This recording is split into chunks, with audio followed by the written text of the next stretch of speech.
Equation of tangent लिखो x1 और coma y1 ना, x1 comma y1 to the curve, curve को change कर देते हैं, xy बराबर c, xy बराबर c, ठीक है।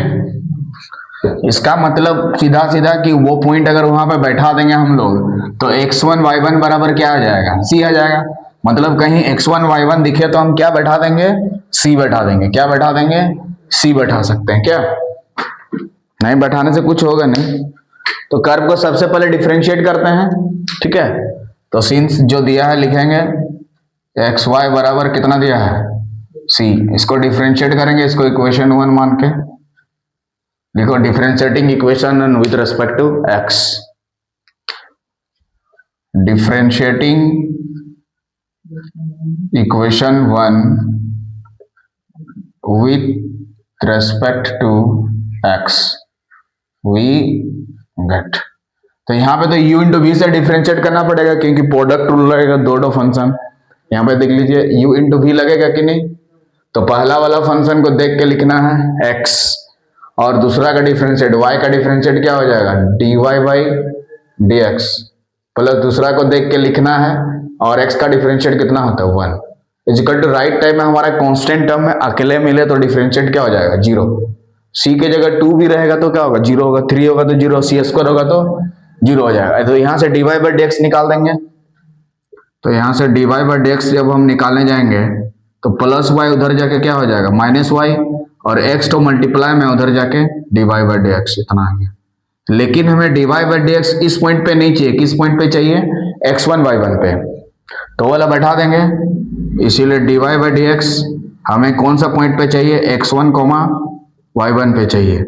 इसका मतलब x के जगह पे हम x1 बैठा देंगे और y के जगह पे y1 बैठा देंगे, x के जगह पे x1 और y के जगह पे y1, तो ऊपर में y1 हो गया, नीचे में x1 हो गया क्या, तो यही हमारा क्या निकला, स्लोप निकला, यही निकला क्या, स्लोप ऑफ टेंजेंट,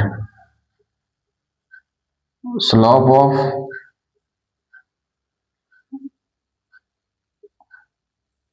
टेंजेंट, यही निकला क्या हमारा, स्लोप ऑफ टेंजेंट, यही निकला क्या, स्लोप ऑफ टेंजेंट।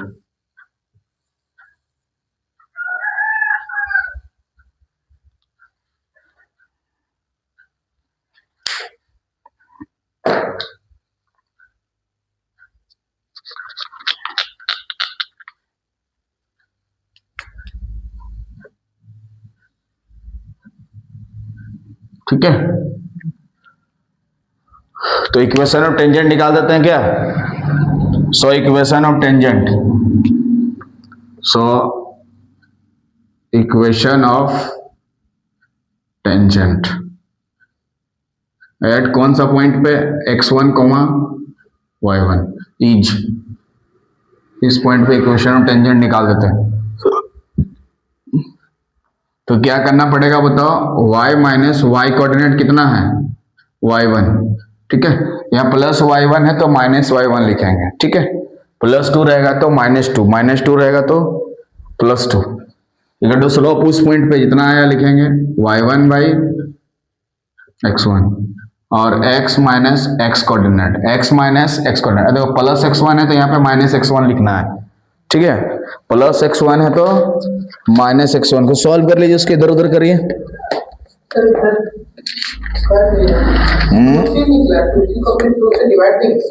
हाँ डिवाइड कर सकता है, हाँ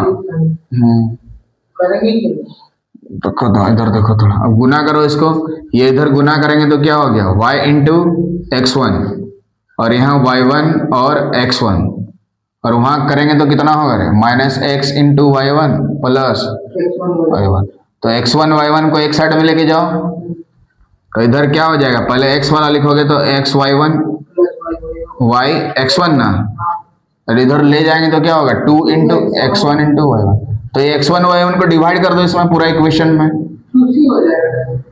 उससे भी लिख सकता है, डिवाइड करके भी लिख सकता है। हाँ, x1 y1 के जगह पे c भी लिख सकता है, या तो पूरा तो डिवाइड कर दो। क्या डिवाइड करेंगे? x1 y1 क्या डिवाइड करेंगे? x1 y1। हाँ, समय c नहीं आएगा। x1 y1 क्या कर देंगे? डिवाइड कर देंगे। तो यहाँ क्या हो जाएगा? x into y1 divided by x1 y1, जो कट रहा है उसको काट देंगे। y into x1 divided by, बोलो, x1 y1, और वहां पे 2 into x1 into y1 divided by x1 into y1। ये करिए, x1 x1 खत्म, y1 y1 खत्म। तो क्या बचेगा? x divided by x1, y divided by y1 is equals to 2।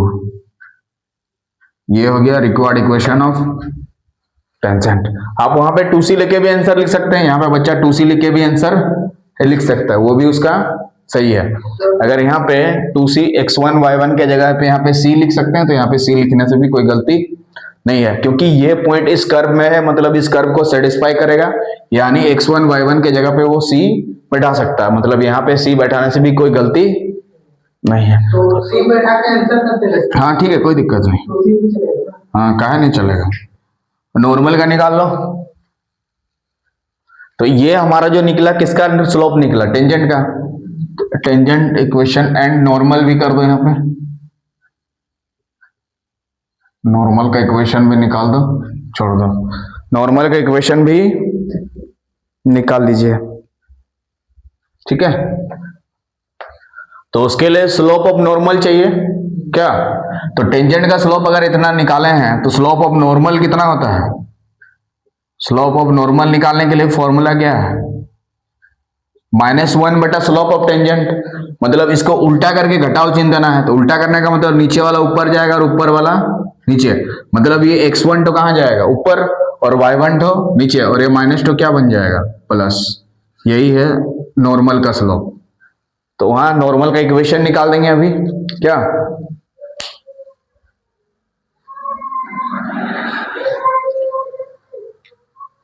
यहां पे लिखेंगे क्या? यहाँ पे चेंज करेंगे थोड़ा सा।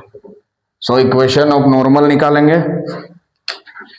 इक्वेशन ऑफ नॉर्मल एट कौन सा पॉइंट पे? x1 y1 इज, बोलो, y minus Y coordinate equal to slope of normal. ये वाला बैठाना होगा, x1 डिवाइडेड बाई y1 और x माइनस x कोऑर्डिनेट। को थोड़ा सा सजा के लिख देना, बस आंसर हो जाएगा।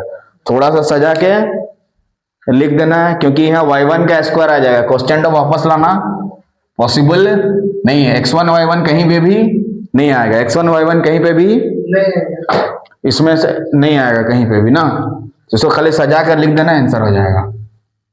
तो यहाँ y माइनस y1 है, और इधर y1 तो गुना करके रख देते हैं क्या, और इधर x माइनस x1 है, और x1 तो गुना करके रख देते हैं। यही है नॉर्मल का इक्वेशन, क्या? हाँ, इतना आंसर कर दीजिएगा।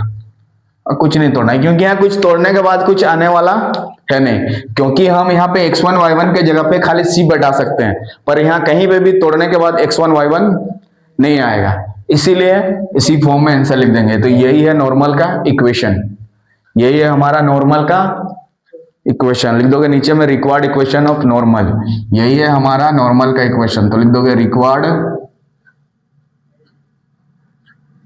इक्वेशन ऑफ नॉर्मल, यही है नॉर्मल का इक्वेशन।